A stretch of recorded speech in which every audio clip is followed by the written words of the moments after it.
Good evening, board members, Mr. Castillo, Mr. Gonzalez, district staff. The time is 6 p.m. Today is the 11th day of July, 2023. I call this board workshop of the United Independent School District Board of Trustees to order. The following board members are present. Frank Castillo, present. I'm Javier Montemayor.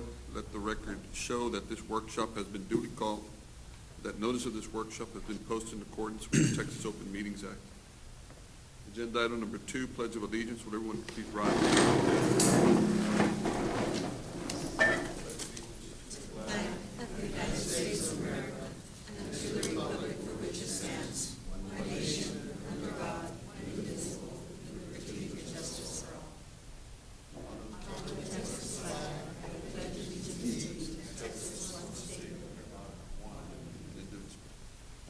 Thank you.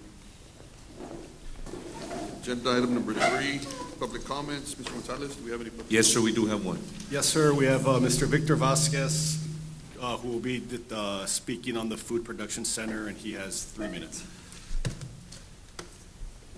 Good afternoon, Mr. Vasquez. How you doing, sir? Good afternoon. Hey, I was under the impression about that instead of building a new facility, the food production center would be relocating to another location.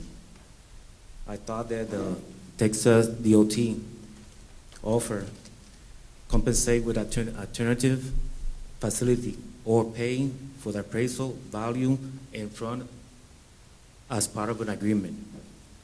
So I have a few questions.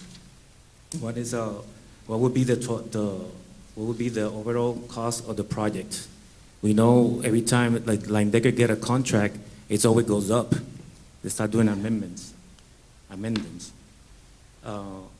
What is the specific amount that Texas DOT would pay for the property that we have in Loop 20? In the other question is why Leyendecker Construction constantly is chosen to be one. I know you're gonna say that he's the only one who put in for it, but I also say I already know you guys are gonna say we sent 189 letters and only one person reply or one company reply back to you guys. It's very weird. We know since 2000, a lot of contracts have been going to Leyendecker. And I believe, if you don't believe me, the amount of money that I already told you guys, you can ask your personnel to do research and come up with the numbers. That's kind of very, very weird. On the same note, I know if you build a new facility, I wonder what's gonna happen with the kitchen equipment and office equipment you guys have in the old location. Or you gotta auction it again? Because I already know who you're gonna buy it from. It's very predictable. The other thing that I saw too is at the website, and you guys' website, you already have the plan or the blueprints of the facility. And I see in this project, they're charging almost $50 million for the architect work. There's already the blueprint in the web page. It says the size, the division inside, the parking lot, and everything. So I don't know we're paying double or not. Thank you. Thank you. Agenda item number 4, informational items. 2022 delinquent taxes turned over to delinquent tax attorney for collection. Good evening, Mr. Montemayor, Mr. Castillo. Good evening. I'm here to present you this information item. We're turning over the 22 taxes to the delinquent tax firm of Castillo, Reyes, and Del Rio Law Group. We're turning in a total of $7.6 million. Ms. Del Rio is here representing the firm in case you have any questions.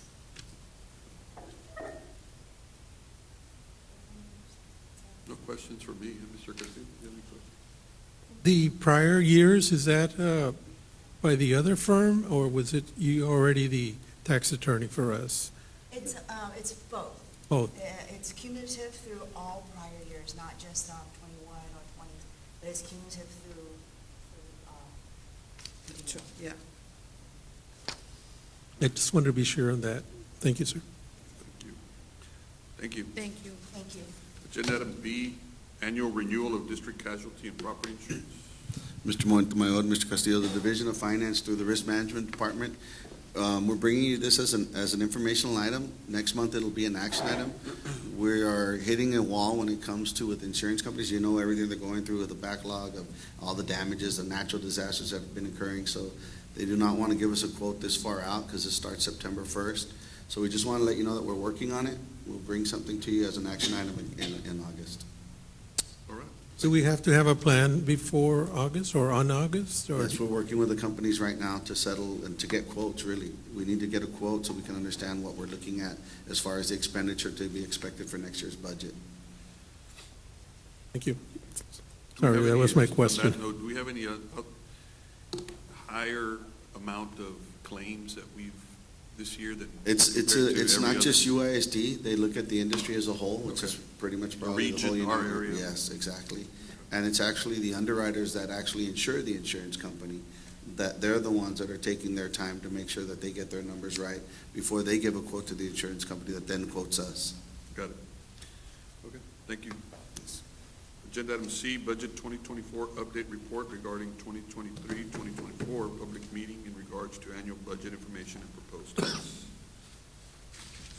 Good evening, Mr. Montemayor and Mr. Castillo. Actually, this item is just for the board to make an announcement about our public meeting. So if you just want to read Okay, what we've put there for the public meeting. all right. For the record, the United Independent School District will hold a public meeting at 6 p.m. Wednesday, August 16th, 2023, at the United ISD Student Activity Complex, Fine Arts Building Auditorium, 5208 Santa Claudia Lane, Laredo, Texas, 78043. The purpose of this meeting is to discuss the school district's budget and the proposed tax rate. Public participation in the discussion is invited. Notice that the meeting will be published in the Laredo Morning Times on Sunday, August the 6th, 2023. Thank you. Simple. And D, item D, Budget 2023-2024 update. So we passed out a presentation. It's kind of like hot off the press. A lot of this data is data we even received yesterday. So I'll just go on with a quick presentation. It's kind of the same format that you've seen on legislative update. And then now we're going to share a couple more numbers with you. Yeah. Okay, so, You want me to go back? it's on non-contract days. There, okay. Okay, so the legislation update, the special session number 2, the governor called this session on June 27th, and it was only one topic this time. It was property tax relief. Yesterday, we got a press release on the highlights of this $18 billion tax cut legislation. Overall, they're going to spend about $12 billion that will be spent on reducing school property tax rate for all homeowners and businesses through the tax rate compression. And that will work through our maintenance and operation tax rate. That rate will have to go down. The other bullet on that is that every homeowner who homesteads their home will get a $100,000 homestead exemption. Right now, that exemption is at $40,000, so they are going to grant that, and they should keep us the same. They should. It's a whole harmless where we get less tax revenue, but they're supposed to give us the difference through our state revenue. And then the last thing there that you'll see is a constitutional election will be held in November to vote on these changes. So if the voters approved the deal, the tax cuts would start with our taxpayers' 2023 tax year statement. And so that's going to be a little tricky. We are going to make sure that we know when we should issue statements with or without this exemption. You know, there's a lot of behind the scenes work that has to be done on this, but we'll get the advice of our attorneys and the experts on tax. So we're not going to be penalized because we kept our Yeah, no, that homestead was, exemption. yeah. We won't be penalized. No, sir. Okay. Right. This will not penalize us because this is a homestead exemption that the state recognizes. Right. Ms. Benavides, if I may ask for the public understanding, can you explain briefly tax rate compression? Tax rate compression is where the state of Texas looks at everybody's values and how much they've gone up. So they tell us, wait, our state rate should be around this much. And so we have to match our own tax rate. It has to come down to a certain range. We have to compress it. Yeah, to we match have to theirs. compress our rate to match the state's rate. And So- it's kind of misleading because the word maximum compressed rate, because when the state compresses their tax rate and we compress ours, they want the maximum lesser of the two. So if we fall below theirs, then we're gonna use our tax rate. If we fall above theirs, then we're gonna use the lower. So it's the maximum that you can compress it between the two numbers. Where did that word come from, compression? I mean, They make up a lot of things over Yeah. there. No, you should hear what they do to. that's why I asked for an explanation, because in Yeah. case Yeah. some of us are not Yes, yes, knowledgeable enough. They play with words a Yes. lot. You'll hear MCR all the time. It's MCR, maximum compressed rate. Okay, MCR. Yes, Thank you, sir. yes. So hopefully, as we're going, like, this was just a press release, so we'll be studying from our different associations how to interpret this, so, but this is kind of like in a nutshell what it's about. The other session that we had talked about is that they did form a committee on the House, a Public Ed committee. It's called Education Opportunity and Enrichment. The chairman is a Brad Buckley. I really don't know what area he represents. But there's 3 interim charges for this committee, and I put there in red, after you read everything in black, I said, you know what, this sounds like vouchers, ensuring all Texas youth enjoy equal educational opportunity and the freedom to obtain a quality education. That section sounds like they're gonna be talking about vouchers. The second thing, improving outcomes for Texas public school students and meaningfully supporting educators and educational institutions. This section sounds like this is where they will address the school finance bills that they didn't pass during the regular session. And then the third one, and this is probably where Emma needs to really pay attention, is where modernizing assessment and accountability measures for Texas schools educating K-12 students. So this committee, I haven't even heard if they've met, but they actually have an interim report due August 11th. And so what that means to us, there's not going to be any final decision on vouchers or school finance or even assessments until after this August 11th report comes out. It's an interim report, and then I'm sure it's going to be a lot of back and forth with, I'm sure the Senate's going to form their own committee. And so our counting on any kind of school finance bill right now, I think it's in the future. Maybe October, maybe November. This is kind of a new way. I have never seen our legislators go this far into the next year without making some final decisions. So we're going to keep an eye on this because this might mean more money coming to us in the near far future. In the next session, after the next session. You can't make any changes now. It's pretty much- They can, well, this is an interim, so the special session number 2 was only about property tax relief. The governor, once he gets his property tax relief, he might come back and say, okay, session number 3 is going to be about vouchers. And you know how he's been a real strong proponent of vouchers. Does this give you time to actually work on a budget for the district? I mean, Well, this is where the approach we've taken and what our associations have advised us is to create the budget, and we're going to go over some numbers under current law. The way the current law exists, how much money we get under current law. Do not count on anything that's been talked about in giving us more money right now. So we're going to be sharing numbers with you, and it's going to be based on current law. I guess the other question would be, I know that we already mentioned a public hearing. Will that be impacted? I mean, we want public input, correct? Yes, we will have the public hearing. That's the law right now. It requires. You're us to have a following the law public right hearing now. And a board action for the budget and the tax rate. So none of that will be affected by these special sessions. Just really quickly for the record, we do not have a quorum present at 6:14. Sure. For the record, Michelle Commissioner Molina. Molina, present. Gilbert Aguilar. Present. So we're forming our budget based on current law, and these are the assumptions we're using. Right now, we have an estimated property value increase by about 15%. These were preliminary values given to us back in April.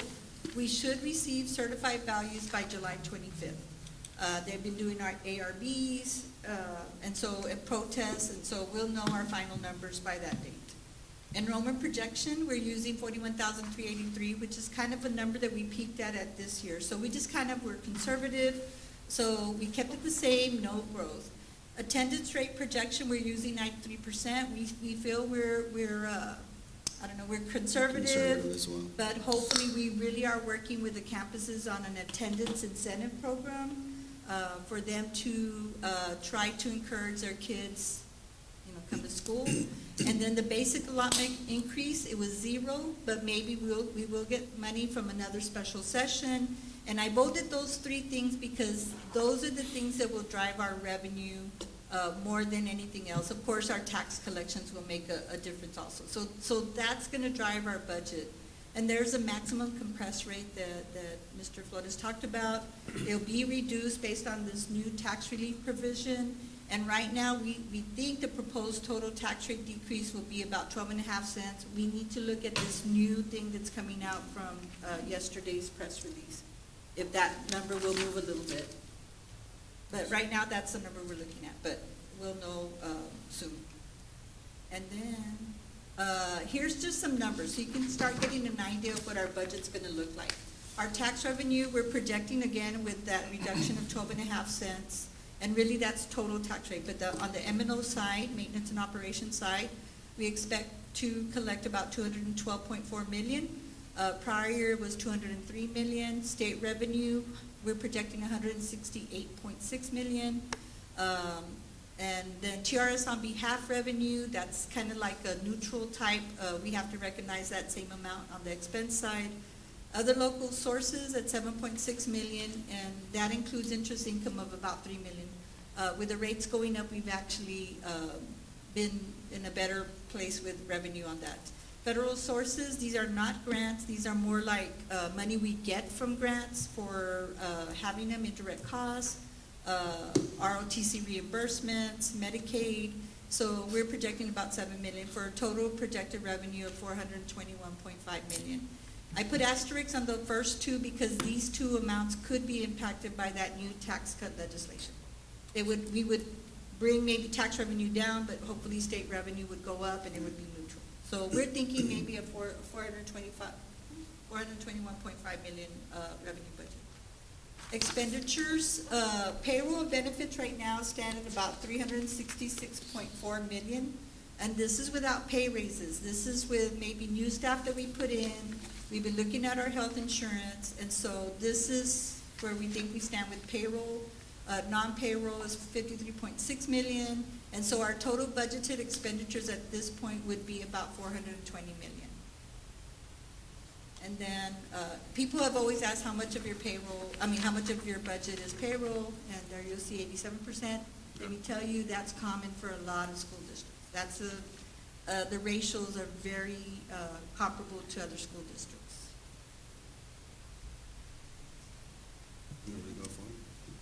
In payroll, we added these positions. I know we had discussed it at some point. You have 12 more classroom teachers, 12 special ed teachers, 1 counselor for middle school, 4 counselors for elementary school, 12 campus aides, a combination of teachers, special ed, and librarian aides, 10 special ed itinerant staff, 1 fine arts assistant, 6 police officers, and 6 security guards. I want to say for the majority of these, we do use staffing guidelines, based on the number of kids that are going to be at the schools. On non-payroll, just to kind of give you an idea on campus allocations and campus support, we have in our budget, remember this is non-payroll, about $9.3 million, for extracurricular $2.8 million, on non-campus support, which if you can look at the individual areas, CNI, with their campus support is about $4.1 million. Like an example is like CCMR money is the college readiness money is in that line item where we pay for the tuition for our kids to take the dual credit classes. Those are the kind of things that are in here. Student services, that's Ms. Morales' area, the health services, the fine arts, the athletic programs, the federal programs, and discipline management are those areas that are in that line item. Support services would be Mr. Mike Garza's area, transportation, which includes a big budget line item for fuel, warehouse, and then I think he also has custodial under his area, fixed assets, safety. And food service, he has food service under his area, but that's actually a separate budget. We will be presenting that budget later, but food service is not in this budget. We budget that separately from general fund, because they create their own revenue from the federal government. And so we will show you federal food service probably later on this month, if we have a chance to do another budget workshop. And then facilities construction, that's Mr. Rangel, and let me tell you, 2.1 million is not enough getting our schools ready for the next school year. And then general administration / board is about 3 million. So pretty much central office staff, just in general, that's kind of what's in there. Insurance, we talked about property and casualty insurance. We think it might be about 3.7 million. We're hoping it's not going to go too far up. We'll know pretty soon, right, in the next week or two. Yeah, Yep. couple of weeks. Utilities, 9.6 million, and then general fund debt is $9 million.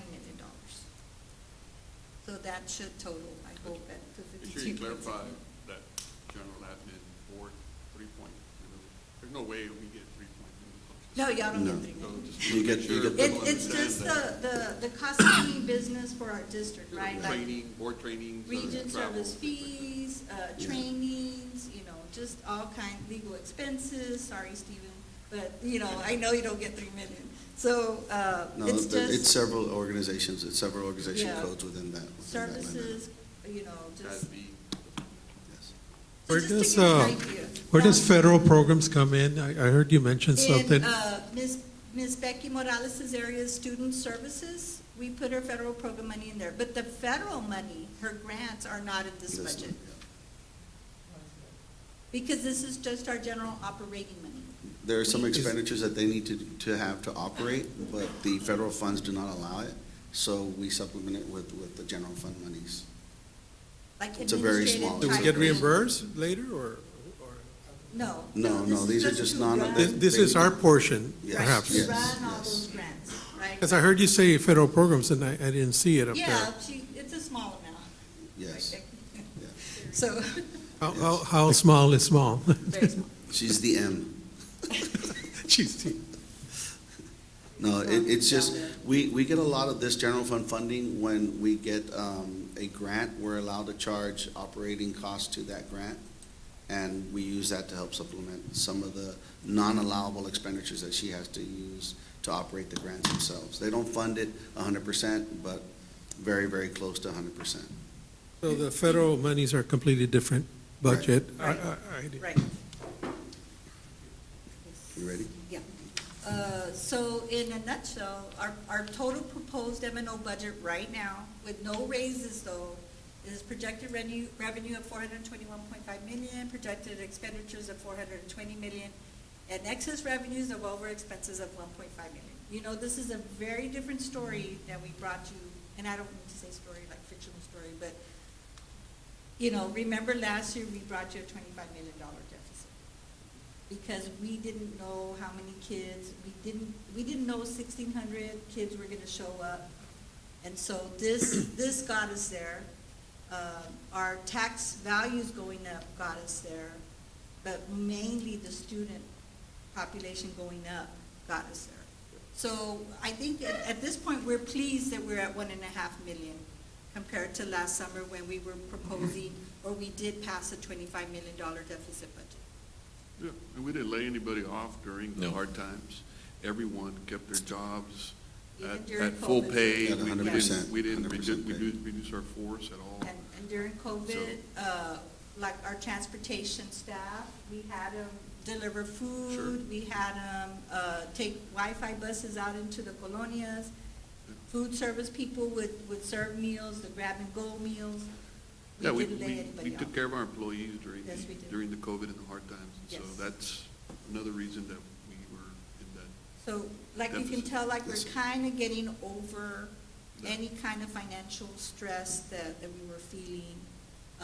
Well, and the kids are coming back. I mean, the kids are coming back. That was a Yes, that was a kids major coming one. back and coming back to school and attending school, yeah. So, but we feel right now, right now it's not a deficit, but we know the board is considering pay raises. So we are saying that any proposed deficit would be funded by ESSER funds. And I do have a presentation on ESSER on another item. Just to give you all an idea, because I know Ms. Molina and Mr. Aguilar, y'all are new, but we did do one-time payments for all full-time employees. In fiscal year 2022, we did $3,500. It did qualify for TRS because we did it before July 1st, and the total cost of that was $25.3 million. Every single full-time employee got a $3,500 payment. We split it into two. We paid some in October and some in January. Last year, or the year that we're in right now, we paid a one-time payment of $2,000, and we paid that on October, and it did qualify for TRS, and the total cost of that was about $14.5 million. So just to give you a little background on how we used ESSER for helping us when we couldn't do full raises. So, yeah, you can go. So when we talk about compensation, again, it's a maintenance and operations fund. Here's some options that HR has shared with us, and then we have some slides to share with you what other districts are doing, what LISD did, what Region 1 did, but here is an idea just to let you know. And again, there is no action item to take action on this right now. We're just Okay, so again, it's just, Samples. now, what we are seeing from school districts, and we'll work with our attorneys, is if we were to pass a compensation increase, that we would write in the action item that there could be some contingent pay increase based on school finance bill passing. In other words, let's say we approve whatever raise, and then the school finance bill does come in, and we get more funding, we would have, right, Stephen? Yes, we could make it contingent on a future bill or future funds coming into the district. Right. Plenty of districts have done that across the state already. Yes, right. And so when we do get to that item, we would ask, Stephen and Jaime, give us the proper language to put in the action item to allow us to increase, to do more pay increases as we get school finance money. So this is the plan for right now. And these are the options that we're thinking about. Where do you include part-time employees or substitute teachers? Part-time employees are part of our compensation plan. They're part of our payroll line item. Yeah, right now, this does not reflect an Is there a increase. possible increase? I guess Right, is my question. there's no possible increase there in those. It's full-time. Yeah, these are all our full-time employees. So just to share with the board, we've been looking at what other school districts are doing, because a lot of school districts have had to pass their budget by June 30th, and so they've done compensation. So we looked at Laredo ISD. They did a payment, a one-time payment of $1,200, or are going to do a payment of $1,200 from ESSER. And they passed their resolution to do it before, and so it's going to qualify for TRS. And then they did put a line item on their action item about contingent on state legislature, but they did pass $1,200 for teachers, 4% for paras, and 2% for professionals. That was that's the one that we have seen. For other Region 1 schools, we saw that McAllen adopted $1,700 for teachers, counselors, librarians, nurses, and administrators, and 3% from midpoint for all others. Now, they did adopt a budget shortfall of about 25.7, but I think their plan, in looking at their website, showed that they have ESSER funds of about $20 million. So it might be that plan that we did where we said, we'll cover this $25 million deficit with our ESSER. Luckily, we didn't have to use all $25 million. It was a lot less than what we had to use. And then Brownsville ISD approved a one-time $1,000 bonus for all employees. Now, this was interesting because they want to fund any potential increase through a tax ratification election. And this is where you have to go out to your voters and ask permission to increase your tax rate. So, I mean, that is tough. They're telling their voters that in November, when the election takes place, that this could add $10 million to their budget. Maybe they pass something about doing a pay raise based on this passing. But for right now, they've approved the $1,000 bonus. And then we saw Harlingen was a $1,200 teacher's increase, 2% for midpoint for administrators, and 2.5% for midpoint for hourly and auxiliary employees. And then they did talk about a one-time payment, and it was kind of tiered, but it ranged from $750 to $1,500 depending on years of service. And then, so the plan would be that maybe later on this month, in July, that we could bring an action item to y'all for compensation, and that we would add the language to that item for any potential additional compensation based on any state legislation passing. That we just don't know when. So we're looking at possibly the last week in July, sometime the last week in July, have a special call meeting, specifically just for this item. Does the public have an opportunity to comment on That particular meeting, they can It comment. would be a hearing. that? But As at long the as it's meeting, specific to the item, of course. but nothing public hearing, nothing like that. Well, we'll have the public hearing when the budget gets adopted in August, which is Right. required by law. Right. But at a special called meeting, if we have these items, the public will be able to comment publicly like they can at any other special called meeting. Like again, at any meeting. Exactly. Yes. That was my last slide. Okay, Thank you. thank you.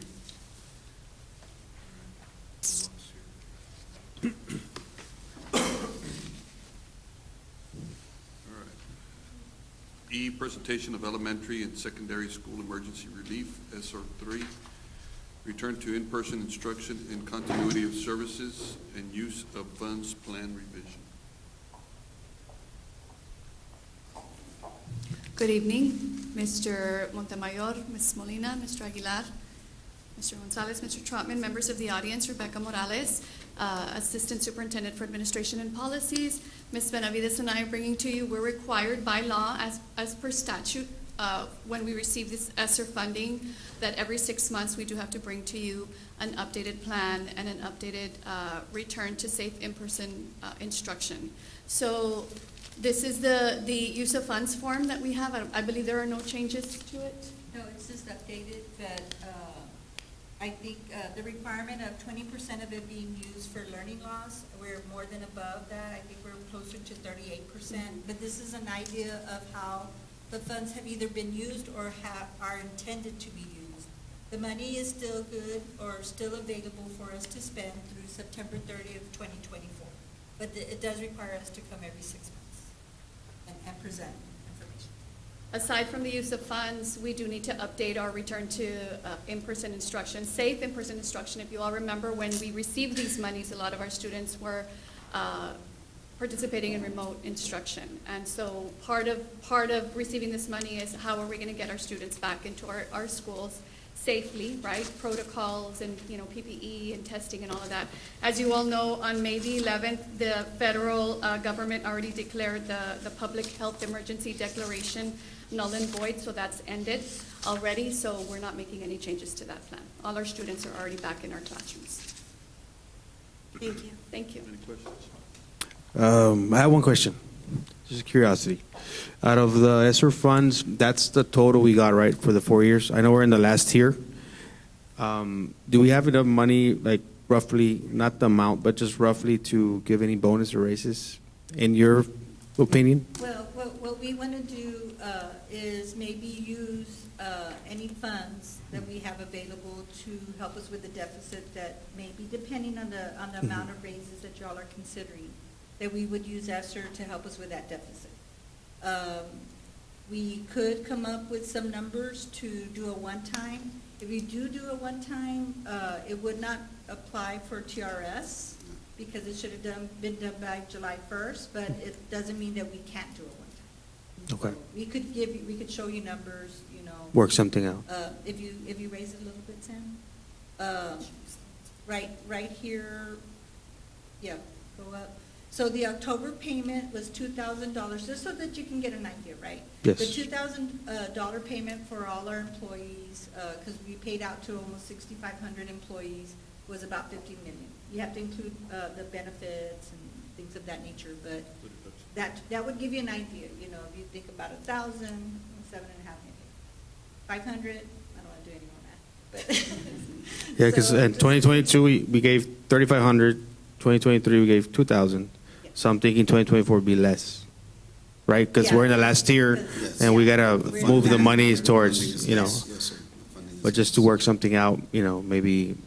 And then I had another question. On the property tax relief, I know it was a little bit late, but is there something that the district is gonna get money out of that? No, at this point, no, because what they'll do is whatever tax revenue goes down, Yes. they'll make up the state revenue. So we kind of stay. That's what you were saying. Yeah, yes. Okay. Revenue neutral. Okay, I got you. That's it, thank you. Thank you. H, affirmation of United ISD's fulfillment of the National Incident Management Systems, NIMS implementation objectives. Real quick, I think we're on F. I think you skipped. one. Okay, I'm sorry, well, I'll go back. Are we not ready on the affirmation? I can go back. We're always ready, Mr. Montemayor. Review legal policies and TASB update 2021. So yes, we bring to you our TASB, our policy consultants, send us every couple of months an update for policy. So these that are informational are those that we have to adopt that are our legal policies. So we do have a list in all the backup. It's very, very long, but you have that. I'm not sure if you all have any questions, but I will be presenting shortly for action next week our local policies that will be changing, but these are just our legal policies that we're bringing to you that we do need to update. Okay. Thank you. Any questions? No. G, federal and state programs, ESSA grant updates. Hello. Hello, good evening, Mr. Gonzalez and members of the board. My name is Adriana Ramirez, Executive Director for Federal Programs, and I have one informational item for you. We submitted the ESSA grant, which includes all of the titles for the federal program.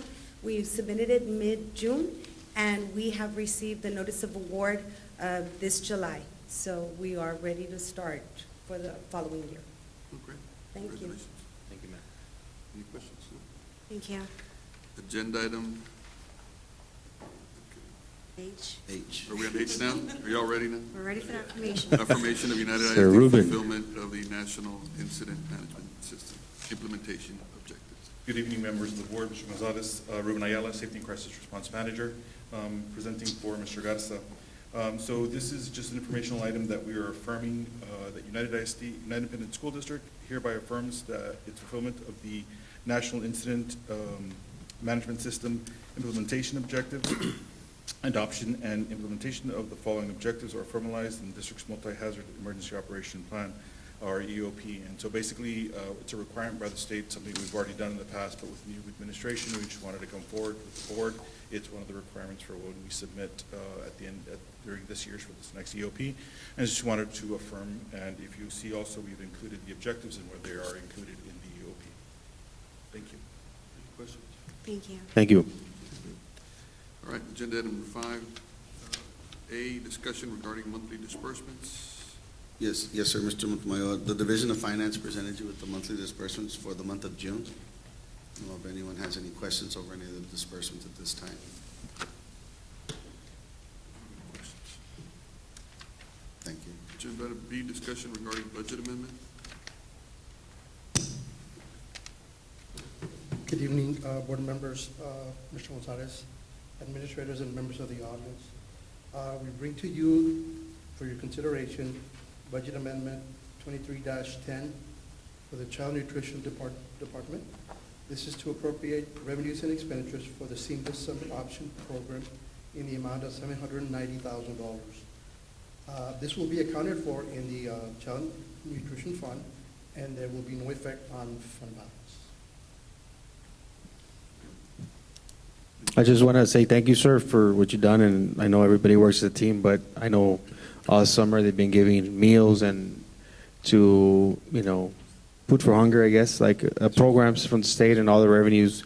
I know it's a lot. There was a lot of food that was given out, so I want to thank everybody for that.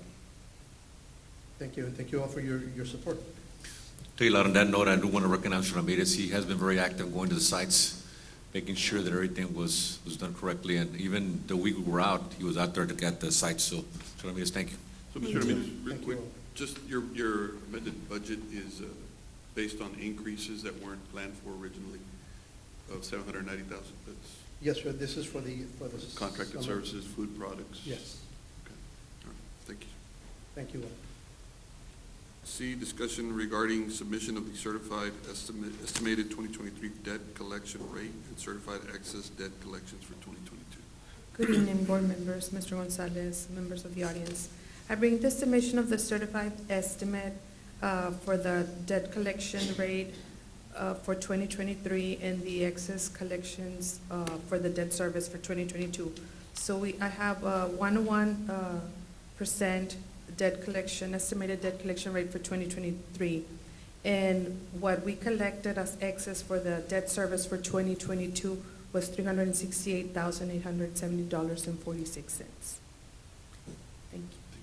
Thank you. Thank you. D, discussion regarding awarding bids, proposals, and qualifications.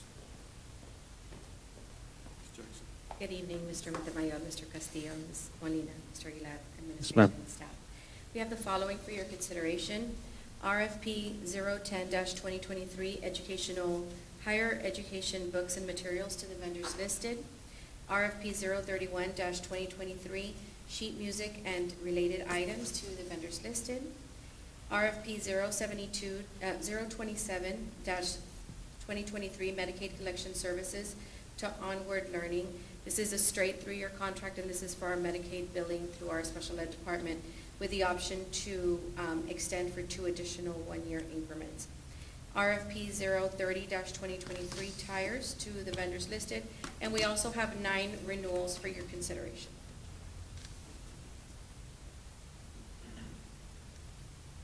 Here's one that I think I saw. Oh, that's one of our renewals. Those are for any repairs to our existing marquees, and so we have 2 vendors we can call on, which is Golden Rule and M1 Networks. Is there still available funds for Well, this is just for like repairs or issues that may come Yes. up. This is not to purchase any new marquees. Those are only for repairs that may be repairs. needed throughout the year. particular school that I think needs some repair? Okay, sure. Okay. And the Next next one, agenda item, yeah. Discussion regarding CSP 015-2023, United ISD New Food Production Center Facility. The recommendation is to award this contract to Line Decker Construction in the amount of $51,854,000, which includes a $1.4 million contingency. This is the project that would be paid for by TxDOT with the agreement that we move as they need our building to be able to expand Loop 20. Yeah. Is there a timeline on that yet? Have we heard from? Well, we would first have to award this, and then we have 45 days with TxDOT for them to, get back to us on the reimbursements, which I know Mr. Rangel has had several meetings with them. But I wanted to let you all know that Rick Solis from April City is here to make us a quick presentation on the project. Sure. If you'll allow me, please. Good afternoon, Mr. Solis. Good evening, board members. Rick Solis with Able City, Principal Superintendent. Thank you for having us here tonight. Just have a real quick presentation. Won't take too much of your time. Just tell me. Oh, first one, there you go. So here's the project site. The project is located behind the existing Sam's, no, I'm sorry, Target. Walmart. And along Clark Boulevard. We're showing this map to kind of show you the proximity between Saunders and Loop 20 and Clark Boulevard. It's important to note that the site was selected because it's very centrally located and it provides easy access to Loop 20. The site was necessary, as was mentioned before, due to the fact that the widening of the road at Loop 20, that we needed to find a new location for this food production center. So here we have the site plan. The main entry and exit is off of Clark Boulevard. As part of this project, there will actually be signal improvements at that location. Right now, there is a light at that location, and we'll be making improvements to make better access for egress and ingress into the facility. It's important to note that with this access, it'll be easier to get in and out. I don't know if you've ever been to the existing facility. It's not the easiest thing to manage getting in and out of that facility due to all the fast traffic along Loop 20. We have a parking lot in the front where it says entrance. That's the public and employee parking. We have more employee parking on the east side of the building, as well as the truck access route, which takes you all the way, loops all the way around the building to the loading and distribution center. That's on the west side of the building. That's where all of the product comes in and comes out.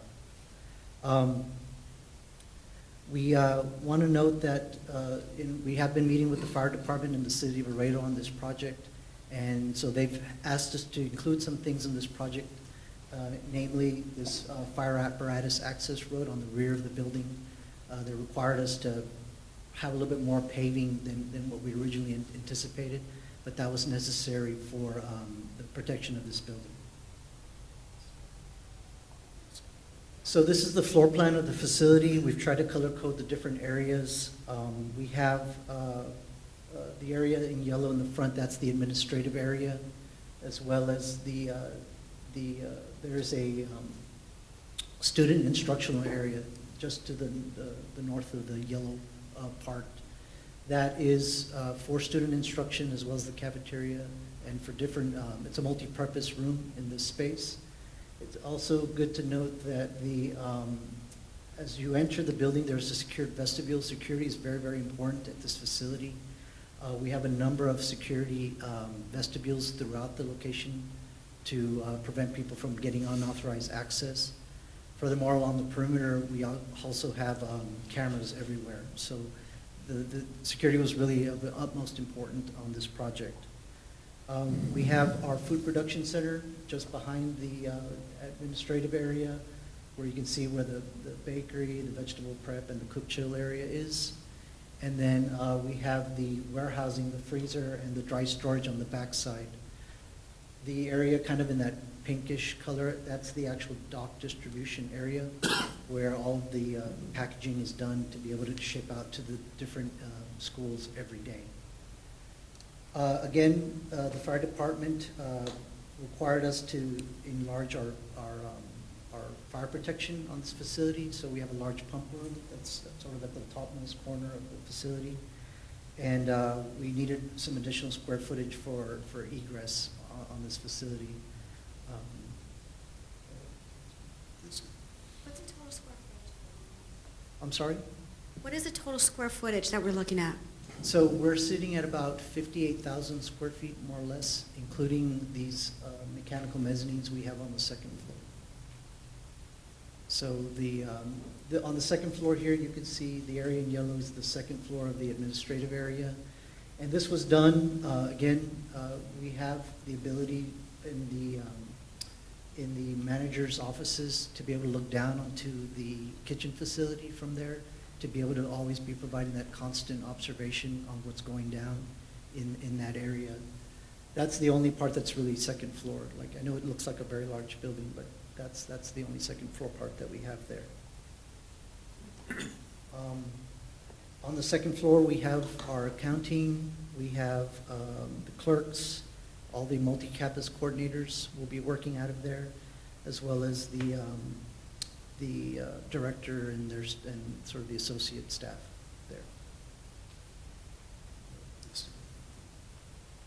So this is sort of an axon view of the programmed areas for the food production. I know it's a little hard to read, but we want to note that a particular note is the warehouse on the back. We want to make sure that the warehouse is sized. I believe that the food production or the child nutrition has different storage components remotely located from their facility. And so we had to make this a little bit bigger to get all of that storage at one location. So we did do that on this project. Again, we have the food production line with all of the distribution to the back so that it can go out. So food comes in, sort of comes out, and goes back out. So it's very, very simple diagram as far as the project is concerned. So I know we asked about scheduling a little bit. Right now, we are obviously going next week to the board for approval. We're looking at getting a contract, based on our schedule, getting a contract approved sometime in September, and then starting construction in April. I know there's a bit of a lag there, but we're giving ourselves some leeway there for dealing with all of the governmental agencies and getting all the permits and health department and all of that stuff. So we want to make sure that we give ourselves enough time there for that. Our anticipated completion date is January 23rd of 2026. It's going to be a long project, but it's because it's a very complex building.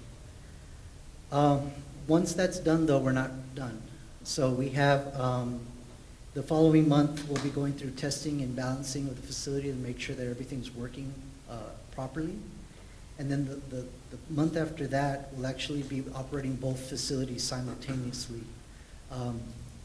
We can't have one day where this facility is not operating. So there's no way to shut the other facility down, move everything over, and get going in a week later. No, it doesn't work that way with this type of facility. So in March, we have where we'll be kind of operating both simultaneously, working out all the bugs and the kinks. And then finally in April would be the process to shut down the existing facility and being fully operational in this new food production center. And that's all I have for today. If you have any questions, thank you. Just one question. I have a question. Oh, go ahead, Mr. Montemayor. In comparison to what we currently have, how much, is this a larger facility, more state-of-the-art? How could you describe that?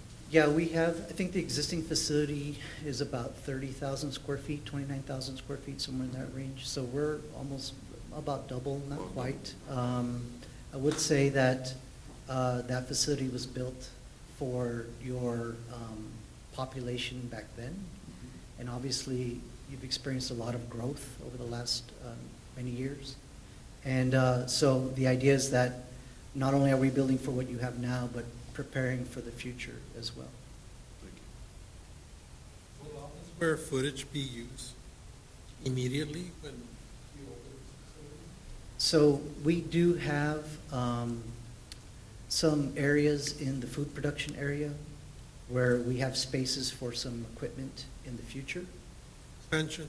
For expansion capabilities. So let's say we have an area for 4 kettles, well, maybe we only have 3, right? Something like that. And so, yes, there's room for expansion. What we don't want to do is design it so tightly that you can't, when you do need to, because you will inevitably, the district will continue to grow, and you don't want to be having to add on another part of the building when it's very simple to just add some equipment in the future. Anybody? I have questions, but I just have a question. I have several questions.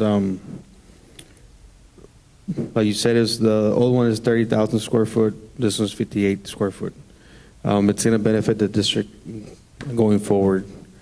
My thing is that the construction, you'll start in April. Yes. There's like 7 months to prepare, right? I just think that PowerPoint looks great. It's hard to really see and read. I don't know, there's a way we can get a copy of it. Get that to you. If we can, just to go see it. But I'll be honest, my opinion, I'm all for it. I just think that, we're passing something that's very needed, but we can do this maybe next month while we do the raise for the students and the teachers. That's just my opinion. I don't know what the board says, and also to review the PowerPoint, and also, I don't want to, misinterpret the community that we're not focusing on races and teachers and stuff like that while we're approving something that they might not understand because this is getting reimbursed, right?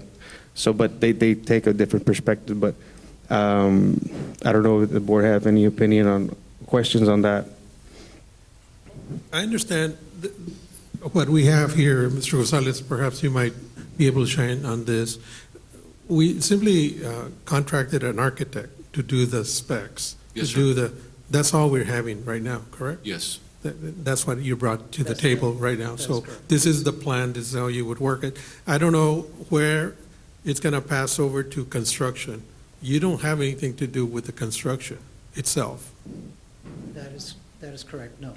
So you're basically, you're given a budget, and you're told, this is our budget, do something within that budget, correct? Correct. Yes. Ms. Jackson, how much would roughly get reimbursed from this? Just to, it's just an opinion, right? I'm just one person here. Mr. Castillo, Yes. in reference to the architectural firm, they will be involved with the administration of the contract as well. But that's already been something that we already passed in an action item before to contract. Approving Able City, yes, sir. Yes, we already did that. Did that. What this item is the proposal from Line Decker Construction for the cost of the project, essentially. So this is the cost, this is the most that will be paid for this project. Right now, the district is in negotiation with TxDOT. They may look at some value engineering, but it would only come down, there would be no additional increase in the cost. And this is really to replace our current building. I know that it's additional square footage, but we do have additional square footage at our Gale warehouse. Like that square footage is spread throughout the district. So this is We're bringing contingent it on the in once. construction being accepted by TxDOT. The board has to approve it before TxDOT will approve it. So we have to But bring what's it the to you percentage? first. 50%, 60%? And once you approve it, then TxDOT will make the decision. And what if they come lower than what is projected? I'm just saying, because Who's it's going to pay the impact on the difference? budget somehow, at some point, if we don't get reimbursed at 20%, 50%. Because normally the grants are at 75%. This is not a grant. And I don't want it to confuse people. So, this project, we've been in talks and discussions with TxDOT for about 3 or 4 years. Yeah. The land deal, They and have an attorney on then, board. sharing the design with them, it's not a shock to them of where we're at right now. I don't think it's a shock to them as far as the price with inflation and the supply chain that's been impacted. So what we're waiting for right now, almost weekly talks with TxDOT, just guiding them to show them, we're not building a Taj Mahal, we're not building something that we don't think we need. If they come in with a lower price, because we have an idea of what we think they might accept. Cordy did mention that we would value engineer some of the things that are in this proposal. We just want to see if that, if you all accept this proposal, then we have a starting point with TxDOT, right? But we've already shared the plans with them. We've already shared all the discussions we've had with them with the city as far as permits, with the fire department, because the same questions you had right now on square footage, they had, and we explained to them about the fire department. We explained to them about different things that were required beyond our food production center when it was originally built. No, I think this is something that has to happen. It has to happen pretty quick. This is a condemnation issue. This is Yes. a eminent domain issue. They're going to take our facility. We don't have any input in that. Yes, sir. They're going to take it sometime in the near future. Yes. And we just have, this is our preparation for that takeover. Right. We hired Eddie Vassallo, which, by the way, based One of on the these best. conversations, that these questions that the board has, let's get them in for executive session, next week. And that will help answer some of the questions that the board has.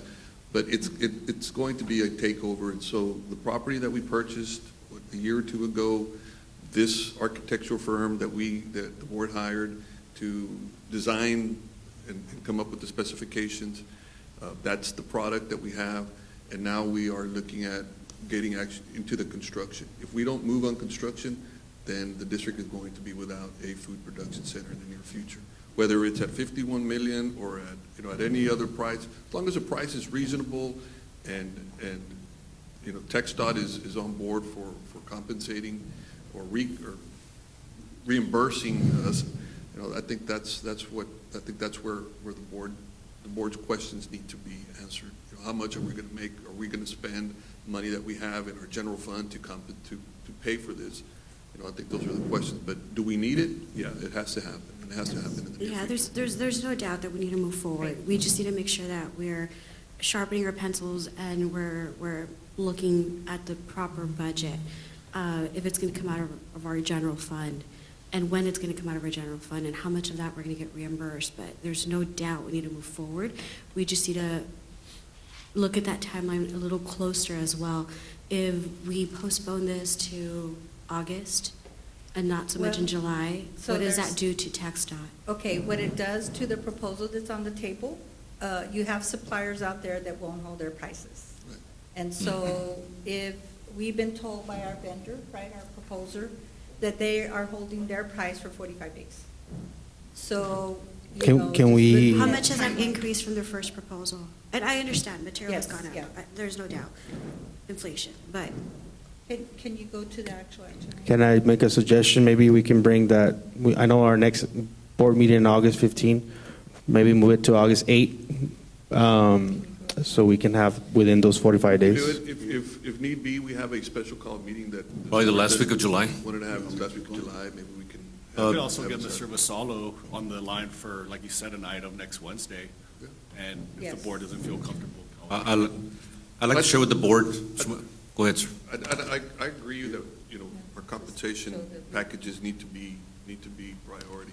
But I Yes. don't want to mix this deal here with the need for compensation. Right. They're apples No, and no. oranges. Right. They're two different things. I agree with Mr. Aguilar. I just want the raise to be done and before we do this, and we can do both, because you said 45 days. How many days do we have from here to now? Well, we received the dates, 30 days have passed because we received the proposal Okay. on June 14th. So the clock is ticking. And I'm all for it, Yeah. don't get me wrong. I Yeah, just, we the understand. misconception, We right? understand. And, Well, Mr. look, Mata- at the same time, I'm sure the vendors are going to work with us. And- I mean, they've been doing business with the school district for a while now, right?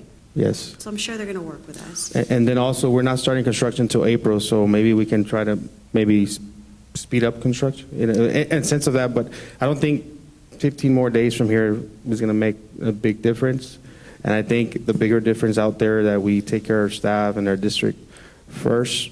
That's just my opinion, and I don't know if there's a motion to do that. Would it take it There's out? no action item right now. I don't think we can vote. Okay, but it just we goes could- forward. We could request a special called meeting so that we can put this on the item, on that agenda to just further review it during executive session. Is that correct? We can do There's that, a- but we can, like Mr. Montemar stated, you know, we want to keep our options open and be flexible, Well, let's not do tie both. ourselves to something that's Let's do both. I think we have a special call meeting that Mr. Gonzalez mentioned he wanted to have at the Yeah, last week of July. Last week of July. Let's do it in Then, July. Next Let's- week, let's try to get Mr. Bosallo in so he could help. Yeah. Just for Talk about- clarification. Can I recommend, though, I mean, because things change every day, almost like the legislative session, right? They do. We might hear from TxDOT between now and next Wednesday. Perfect. So I would recommend keeping the item on, Stay flexible. right? And then if need be, that we would get Mr. Vasallo to come or to do a phone conference with the board to answer any questions. And then, I agree with that recommendation. That's at what I would that advise. point, you know, we still haven't heard from TxDOT, you know, we have time to put an agenda for, I'm sorry. I just don't want to do it twice. We can do it at the end of July. We'll have the information by then. Maybe we can ask for, This is already on for next week. Yes, sir. So- Recommendation, we stay with it. We can always have a special And call then meeting. If we need more information, we can get a special. Yes, and to the members of the board, let me just assure you all. Yes, sir. We have been in constant communication with TxDOT through our weekly sometimes. We've had every other week, but for the most part, once a week, we meet Eddie Vassallo. So TxDOT's not getting any surprise. They know our numbers, and we're going to continue to communicate with them. We're not going to get surprised because they know what we're asking for. Just want to make sure that, again, my reasons for questioning some of these things is because I fear the unknown. What if? And so I want to try to remove some of those, and that's the best I can do, which is just tell the public we're doing the best we can with the decision. I don't think you're going to find any resistance from any of us to not go with this A plan by Mr. Ramirez, but the plan is how it happens if TxDOT does not agree to the figure. And that's the only reason I'm asking these questions. Right. So all I'm asking, in all fairness, is if we can just give a little bit more time so that, you know, we have new board members. I know this was passed 3 years ago. Just a little bit more information and reviewing this a little further. just for review. So what we would do is, you wanted to see the architecture's plan, just to kind of, I know it's small print, right? But I would like to know if, like, can we keep the item for next No, week? I would recommend that we at least keep it on for next Agreed. week. We have it in executive session, so it can also be spoken about there, because we are on a tight timeline, prices might go up. So I think Well, I it's- think it's moot. It's already on for next week. So we keep it on? We keep it on. That doesn't mean it's going to be voted on. It just means that it's How does that- discussion. We're going to get to discuss it in closed session. Exactly. And we might hear Wanna do from closed session? TxDOT. We might hear Yes. from TxDOT by then. Yeah. Yeah. And, and if the board doesn't feel comfortable in voting next week, then we don't vote next week. So it just. So we can do closed session, that'd be great. But it just gives us a little bit of the ability to have some of our questions answered. Mr. Valsalo has the pulse of TxDOT, and so he would probably be able to fill us in on some of the gaps that we have. Yeah. Able City, I think y'all done an outstanding job. It looks like a really, State-of-the-art facility. And just for the record, Make sure we're, we get that we're, presentation to the board tomorrow. yes, And the perfect. staff you see here, our construction staff, our energy environment staff. Sir They Menchaca. have been on those phone calls with Vassallo, for the Our Zoom meetings. mechanical, for the electrical, for the plumbing. It is a very big endeavor here because, and then the food production that's the equipment.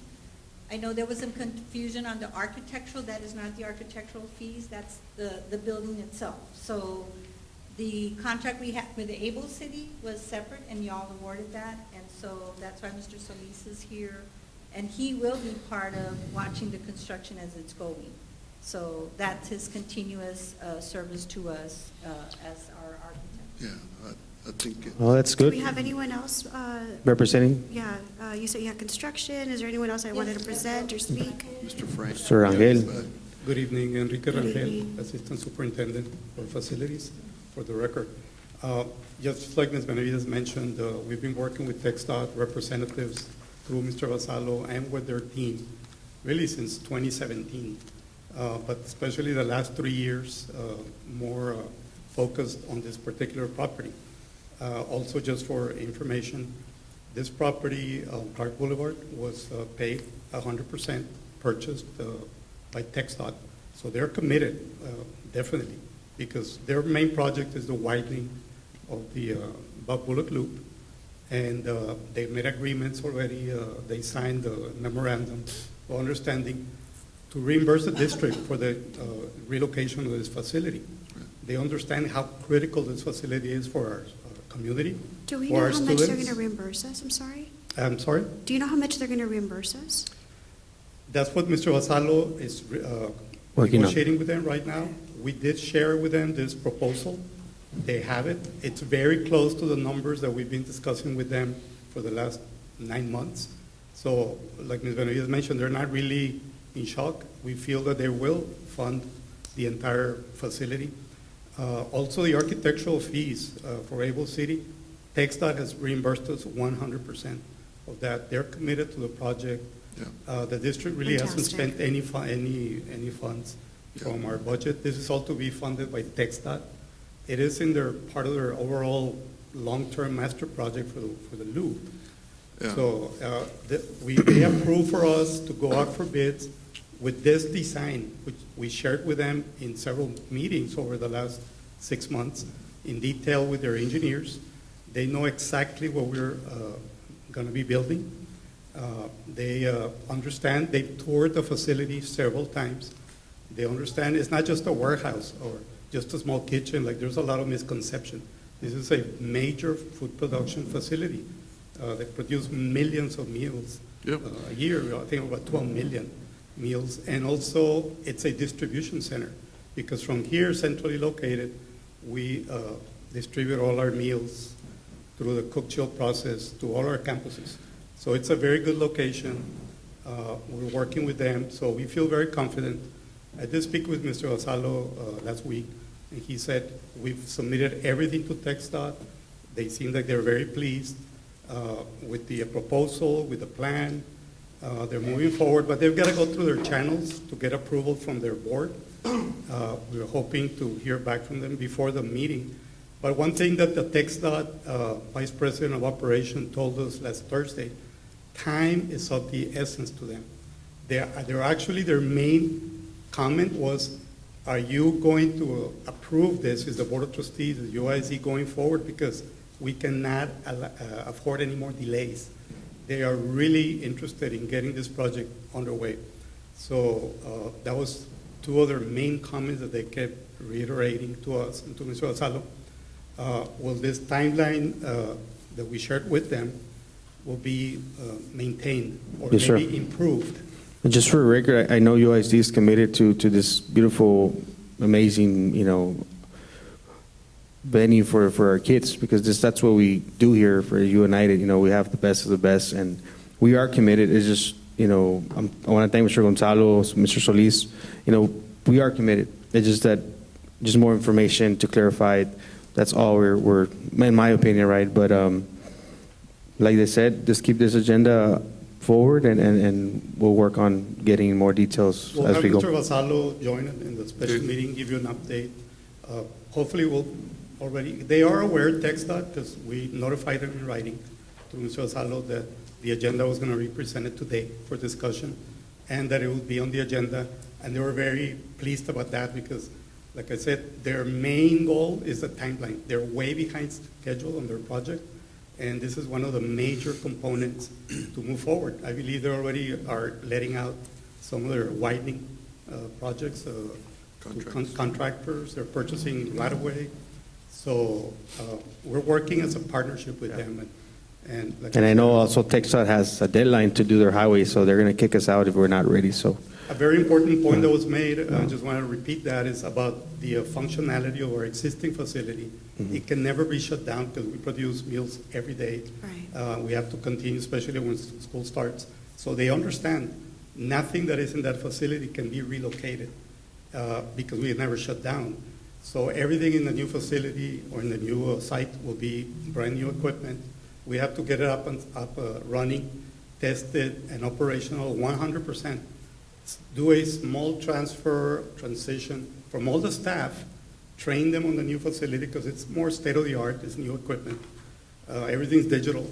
So there'll be a 1-month training for our staff but the current facility will continue operating and producing our meals for our students. But once the new facility is 100%, and TxDOT is aware of that, there's a little bit of time that we have to take when they're both operational and we get the green light from Mr. Ramirez and his staff, then we can shut down the current facility and TxDOT can take it over. As far as the old equipment, we cannot use it in the new facility because it's got to be 100% running by the time we open it. The equipment that is currently there does belong to UIZ, and it can be auctioned or disposed of, at the proper. It won't belong to policy. TxDOT? It won't belong to TxDOT? No, sir. No, all they want is the land, so they can widen the loop. Yeah. Correct. Thank you. Is there anyone else that Just wanna make is sure. here to present? I'm sorry? Is there anyone else that's here to present? I don't know if you have any other questions regarding the facility for the architects. No, I know just- Mr. Menchaca was instrumental in helping to design this facility very efficiently.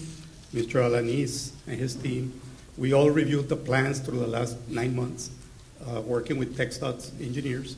So they had only one question about the size of the site, the driveways. That was the only question they had really Friday. And the reason it had to be widened was because the fire marshal required that, right, Rick? That was the comment. But that's it. thank you for more information, right? And I know we're going to get more information, and that will lead us to making this right, and doing it. So Thank you. I don't know if you have more questions. Thank you. Thank you. Thank you, sir. Okay. Agenda item F, discussion regarding optional flexible school day program for 2023-2024 school year to continue the positive approach to student success, PASS program at Lyndon B. Johnson and United South High School.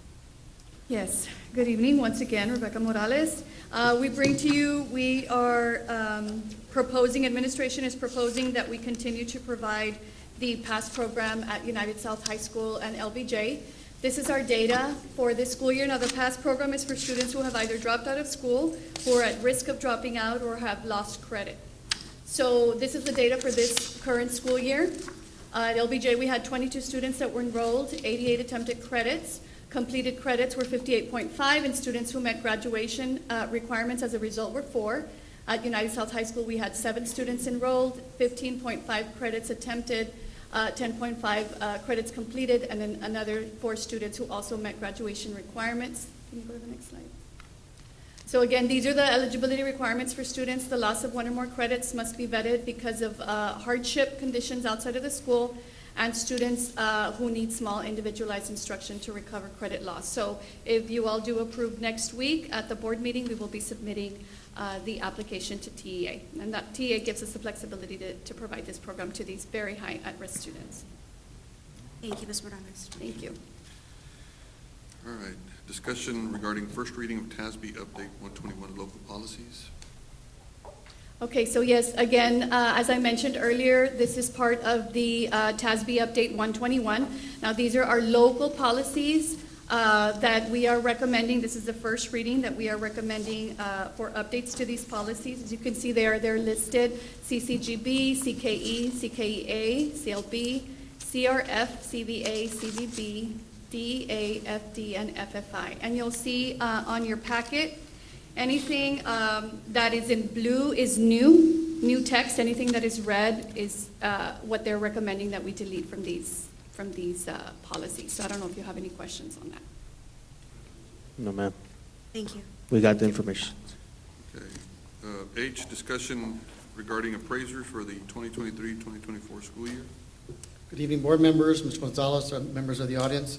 We're here for your consideration of the recommendation of allowing our appraisers, our administrators, to appraise our teachers. You have a list of, there's a list right there. These are all the list of our administrators that can do T-test evaluations.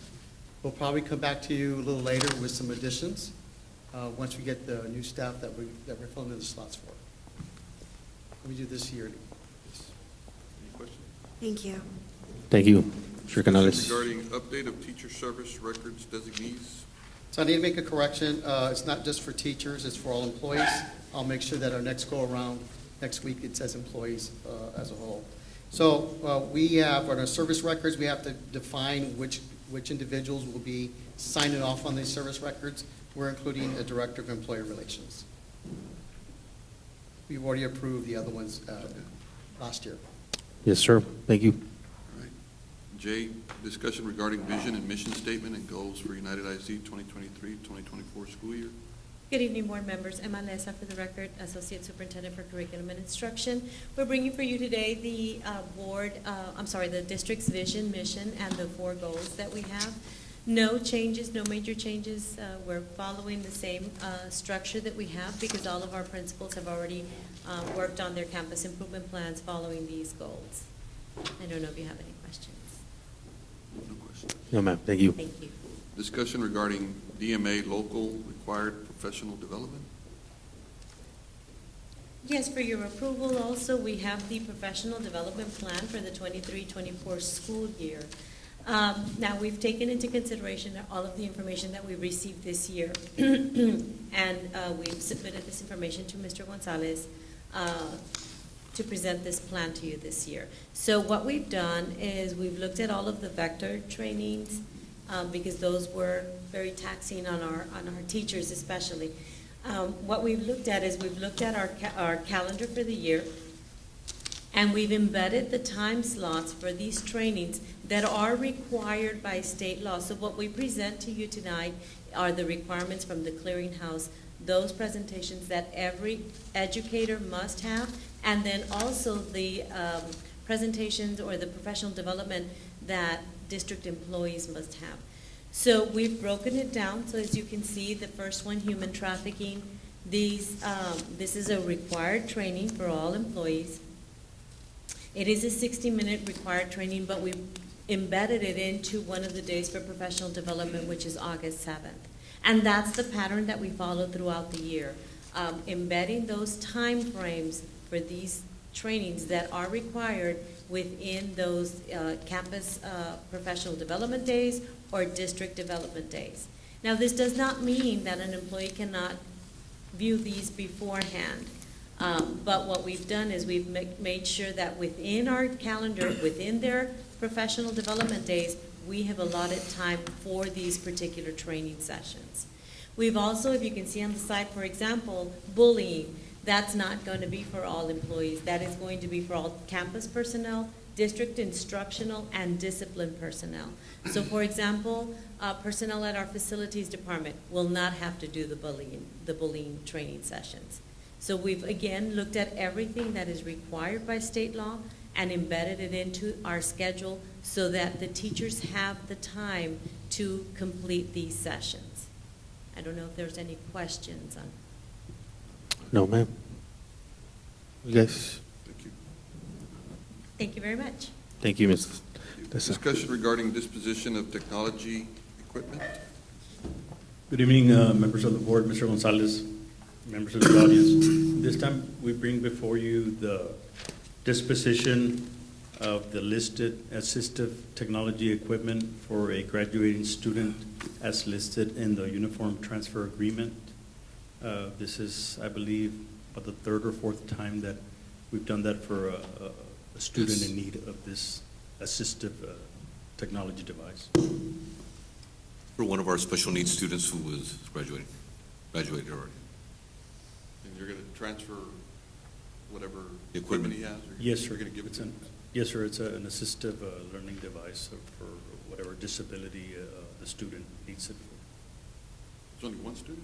Yes, sir. This year, it was only one student. Last year, in 2022, it was for 2 students. Very well. Thank you. Thank you. Thank you. Discussion regarding requests from board members, use of discretionary funds for various projects and campuses. Rebecca Morales, on behalf of Mike Garza, you have one request, and that is from STEP Academy Campus Principal, Mr. Hidrogo, Board Member, Mr. Frank Castillo, for the purchase of two-way radios and popcorn machine needed to enforce student safety and implement PBIS, enhanced curriculum, and increase student attendance. That's the only request that we have received. Thank you. Thank you. Motion to adjourn? Motion. Motion.